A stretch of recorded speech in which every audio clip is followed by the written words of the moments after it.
Modular kitchen बनाते समय अगर ये 10 गलतियां कर दोगे तो जितना पैसा आपने लगाया होगा वो सब बर्बाद हो जाएगा। क्यों बर्बाद में बोल रहा हूं?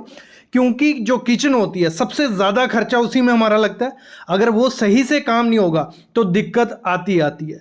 बनाते टाइम हमें आइडिया नहीं लगता है कि क्या क्या चीजें ध्यान देनी होती है, और जब बन जाती है तो उसके बाद हमें दिक्कतें आने लग पड़ती हैं। तो आज का वीडियो उसी पे है कि आपको कोई दिक्कत नहीं आए, इसीलिए हम पहले ही वो पहली 10 डिजाइनिंग की प्लानिंग की गलतियां आपको बता देंगे कि आप उनको सही से कर दोगे और जो पैसा आप लगाने वाला हो वो सही से आपका रहे। सबसे पहली गलती, बेसिक गलती मैं बताऊंगा, वो होती है हमारी चिमनी।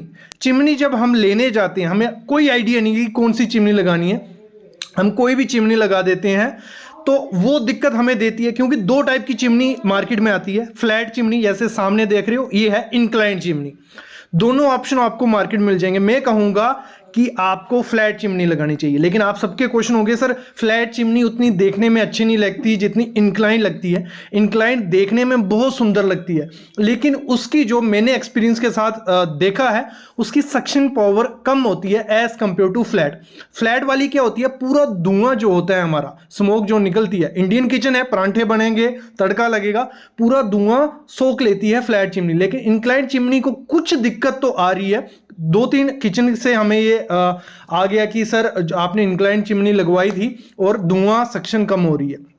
एक चीज और होती है, जो सक्शन की पावर होती है, मतलब धुआं खींचने की शक्ति, वो डिपेंड होती है आपकी किचन कितनी बड़ी है और गैस स्टोव जो हमारा चूल्हा लगा है वो कौन सा है। इस पे मैं आगे बताने वाला हूं कि कैसे आपको चूल्हे के हिसाब से चिमनी लगानी है, जहां आपके किचन के साइज के हिसाब से चिमनी लगानी है, वो आगे मैं बताने वाला हूं।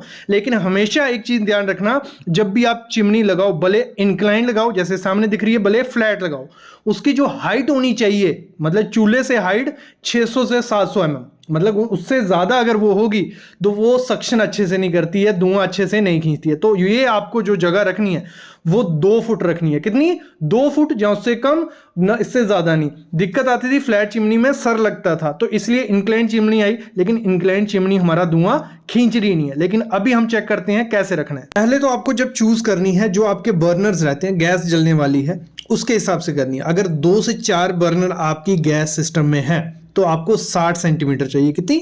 60 सेंटीमीटर, और जिसकी कैपेसिटी हो 1200 MQ पर और ऑटो क्लीन वाली, ये सो जो पहले सामने नंबर देख रहे हो। अगर 3 से 5 बर्नर उसमें है तो आपको चाहिए 90 सेंटीमीटर वाली, जिसकी कैपेसिटी हो 1200 MQ पर और के हिसाब से। ये होती है, मतलब कैपेसिटी बहुत इंपॉर्टेंट चीज होती है। कैपेसिटी आपके किचन के हिसाब से भी होगी। अगर सही कैपेसिटी की आप चिमनी यूज नहीं करोगे, चूज नहीं करोगे, तो आपके किचन में धुआं ही धुआं रहेगा, बहुत खराब दिखती है। एक तो ओपन किचन रखी होती है लोगों ने, और जब धुआं पड़ता है, क्योंकि इंडियन जो घर का खाना बनता है जिस हिसाब से, उसमें धुआं रहेगा ही। सुबह परांठे बनेंगे, तड़के लगेंगे, तो उसमें धुआं रहता ही रहता है। जो चिमनी का कॉन्सेप्ट था वो फॉरेनर का था मोस्टली, तो वहां पे इतने तड़के वगैरह, परांठे वगैरह नहीं बन रहे। लेकिन जब इंडिया में आई तो हमें कैपेसिटी देखनी पड़ती है, उसकी हाइट देखनी पड़ेगी, कितनी हाइट पे उसको लगाना है, और भी चीजें। अभी मैं बताता हूं आपके किचन के साइज के हिसाब से कितने MQ की आपको चाहिए होगी। देखो, इसको सिंपल में समझो। अगर आपकी किचन है स्मॉल कितनी हो गई? 100 स्क्वायर फीट की, मतलब अगर 10 बाई 8 की है तो कितना हो गया? 80 स्क्वायर फुट। तो अगर 100 स्क्वायर फीट की है तो अगर 700 से 1000 MQ पर और की है तो सही है, मतलब आपको मार्केट में मिल जाएगी 1100 MQ पर और से मिल जाती है। तो वो स्मॉल किचन में। अगर नॉर्मल किचन है 100 से 200 स्क्वायर फीट है तो 1000 से 1200 MQ पर और, ये बोल रहे हैं दुकानदार को। अगर लार्ज है, मतलब 200 स्क्वायर फीट से ज्यादा है आपकी, मतलब 20 बाई 10 की किचन है या 20 बाई 12 की किचन है, बहुत बड़ी किचन हो गई, वो ओपन में लोग रखते हैं, तो आपको 1200 से 1500 MQ पर और के हिसाब से उसकी कैपेसिटी लेनी है। अगर इतनी कैपेसिटी की लोगे, आपके किचन में धुआं नहीं रहेगा। ये ध्यान पहले नहीं दिया जाता। जब घर में खाना बनने लगता है, जब धुआं ही धुआं पूरे घर में होता है, तो ये दिक्कत आती है। उसकी हाइट भी ध्यान रखना, और लेने से मैं कहूंगा फ्लैट ले लो, बहुत अच्छी दिखती है, कोई दिक्कत उसमें नहीं है। इंक्लाइंड लेते हो तो ये चीजें ध्यान देना ही देना। उसकी सक्शन कम होती है, मैं अभी भी बोल रहा हूं। अभी क्या होता है, गलती बहुत बड़ी हो जाती है। जो वाटर प्यूरिफायर हम लोग लगाते हैं उसका हम स्विच भी लगा देते हैं, इनलेट का पॉइंट भी रख लेते हैं। कभी आपने देखा है उसकी ड्रेन पाइप नहीं डालते, मतलब आउटलेट का कोई होता ही नहीं है, प्योरीफायर को आउटलेट का पॉइंट चाहिए, और हम क्या करते हैं, वो ब्लू सी जो आप ये पाइप देख रहे हो सामने, ये क्या करते हैं, लाके नीचे ड्रेन में डाल देते हैं। कितना मतलब ये वियर्ड सा दिखता है। एक मॉडर्न किचन में अगर ये सब रहे तो वो अच्छी चीज नहीं है। आपको हमेशा क्या करना है, जब भी वाटर प्योरीफायर लगवाना है, उसका जो ड्रेन का पाइप है वो पहले ही आपको डलवा देना है। मतलब जैसे दीवार में वो डलवा दिया जाता है, जैसे हमारी इलेक्ट्रिक की पाइप डलती हैं, एसी की पाइप डलती हैं दीवार के बीच, वैसे आपको एक आउटलेट के लिए प्योरीफायर के अंदर दीवार में एक पॉइंट डाल देना है कि जो आपकी ब्लू सी ये लाइन है सीधी उसमें चले जाए और नीचे ड्रेन में बाहर नहीं दिखे। ये बहुत खराब चीज होती है। ये मोस्टली 80 से 90% इस चीज को प्लान नहीं किया जाता है, और ये आपको प्लान प्रॉपर से करना ही करना है। और जब भी वाटर प्योरीफायर लगाया जाता है, हम क्या करते हैं, उसको ओपन में छोड़ देते हैं। ये मोस्टली मैंने देखा है कि पहले इतना दिमाग नहीं रहता है कि ओपन में छोड़ देते हैं, नहीं भी छोड़ते, कुछ लोग नहीं छोड़ते हैं, और उसको क्या करते हैं, इनबिल्ट करवाते हैं, अंदर करवाते हैं। वो क्या करते हैं, पहले ही उसका फ्रेम बना देते हैं, और फिर उसमें, क्योंकि जो फ्रेम का साइज होगा उस हिसाब से हमें वाटर प्योरीफायर लेना पड़ेगा, और जब हम मार्केट में जाते हैं उस हिसाब से हमें जो प्योरीफायर हमें चाहिए होता है वो उस साइज में होता ही नहीं है, तो वो दिक्कत आती है। तो आपको क्या करना है, पहले ही वाटर प्योरीफायर ले लेना है, उसका साइज देखना है कितना साइज है, किसी भी कंपनी का उठा लो, उसका साइज देख के उस हिसाब से आपको वहां बॉक्स बनाना है, और बॉक्स के अंदर रखोगे तो वो प्रॉपर सा मॉड्यूलर किचन हुआ। ये नहीं कि वो ओपन में है, उसकी ड्रेन की पाइप ऐसे बाहर से जा रही है। तो ये गलती भी होती है, और ये बाद में हमें पता चलता है जब सब फिटिंग हमारी हो गई होती है। और अगली गलती क्या हो जाती है, काउंटर हाइट में। काउंटर हाइट किस पे, हम मिस्त्री पे छोड़ देते हैं, या खुद से भी बोल देते हैं 32 रख दे, 33 इंच रख दे, वो अपने हिसाब से रखता है। वो नहीं देखता कि इस किचन में कौन काम करने वाला है, उसकी हाइट कितनी है, 4 फुट है, 4.5 है, 5 है, 5.5 है, 6 फुट है।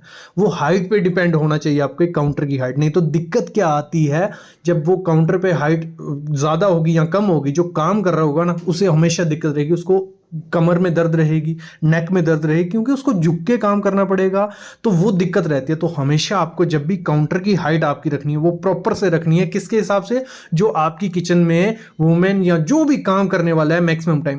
तो देखो हाइट आपको इस तरीके से रखनी है, जब आपका जो भी मेंबर होगा जो घर का काम करेगा वो 4-4.5 फीट से 5.2 फीट का होगा, तो आपको काउंटर की हाइट रखनी है 30 से 33 इंच।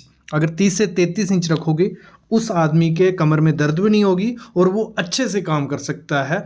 अगर उसकी हाइट होती है 5.2 इंच से 5.8 इंच तक, तो उसकी जो काउंटर की हाइट आपको रखनी है वो रखनी है 33 से 36 इंच। तो इससे क्या होगा, अच्छे से काम वो कर पाएगा और उसे कोई दिक्कत नहीं आएगी काम करने में।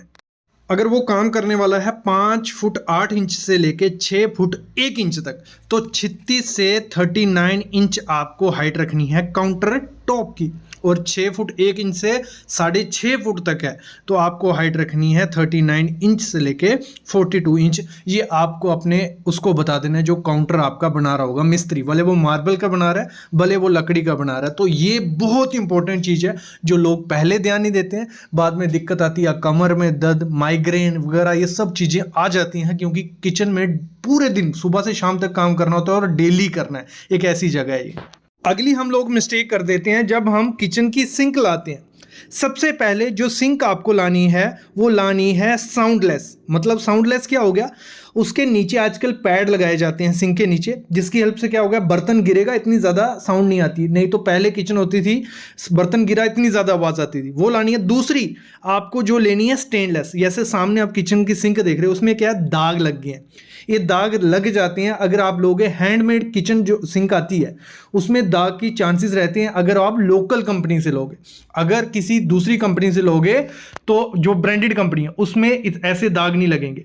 ब्रांडेड कंपनी में क्या होता है, प्रॉपर स्टेनलेस स्टील यूज किया जाता है। इसमें जो हैंडमेड बनती है लोकल कंपनी से वो 5 से 6 हज़ार रुपये में मिल जाएगी, लेकिन उसमें दिक्कत रहती है कि हमारे दाग रह जाते हैं क्योंकि उन्होंने बीच में आयरन मिक्स किया होता है। तो आपको हमेशा जो सिंक लेनी है वो प्रॉपर अच्छी कंपनी से लेनी है और हैंडमेड लो लेकिन अच्छी कंपनी की। नेक्स्ट चीज जो आपको देखनी है, सामने आप फॉकेट देख रहे हो, नल देख रहे हो, ये जो नल आपको लगाना है लंबी नोज वाला लगवाना है, लॉन्ग नोज जिसे बोलते हैं। अगर छोटी नोज वाला लगाओगे तो दिक्कत आती है, जो भी बर्तन साफ करेगा उसकी कमर में, नेक में पेन रहेगी, क्योंकि उसको झुकना पड़ेगा। जितना आगे रहेगा, जैसे ये मतलब कितना पीछे है देखो, जो भी आदमी होगा उसको झुक के बर्तन साफ करने पड़ेंगे।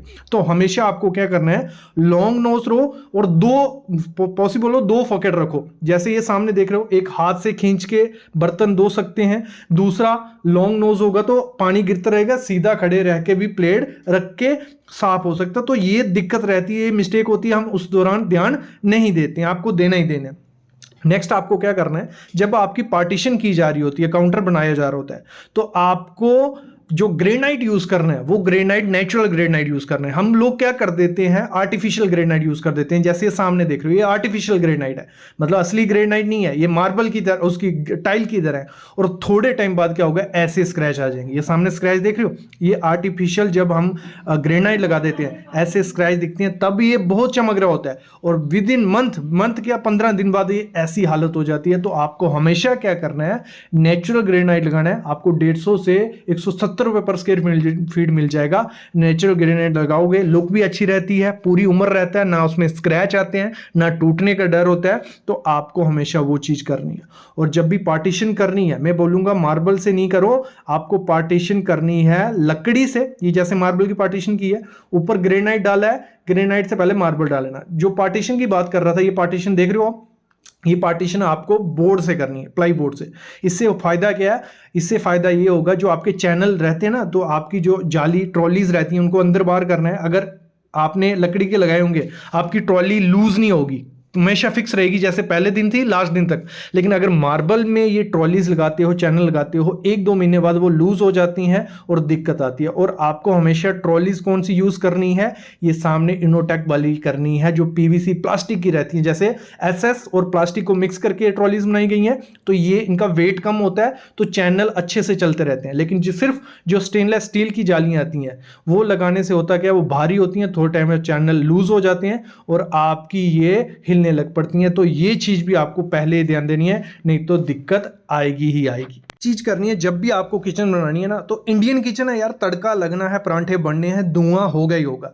तो कुछ लोग क्या करते हैं कि हमने चिमनी लगा दी, हमें विंडो नहीं लगानी है, वो अच्छी नहीं दिखती है, किचन पूरी बंद से रहनी चाहिए, वो गलती कर देते हैं। आपको वेंटिलेशन मस्ट रखनी है विंडो। भले आप अच्छी से अच्छी चिमनी लगा लोगे, लेकिन जो नेचुरल वेंटिलेशन रहेगी उसी से आपका जो धुआं है वो डिकम्पोज बाहर निकल जाएगा और चिमनी धुआं सक्शन करेगी और वेंटिलेशन रहेगी, आपकी किचन हमेशा फ्रेश सी रहेगी। तो आपको क्या करना है, वेंटिलेशन मस्ट रखनी है, चिमनी लगाओ और वो साइज देख के लगाना है, जैसे मैंने स्टार्टिंग में वो लगाया।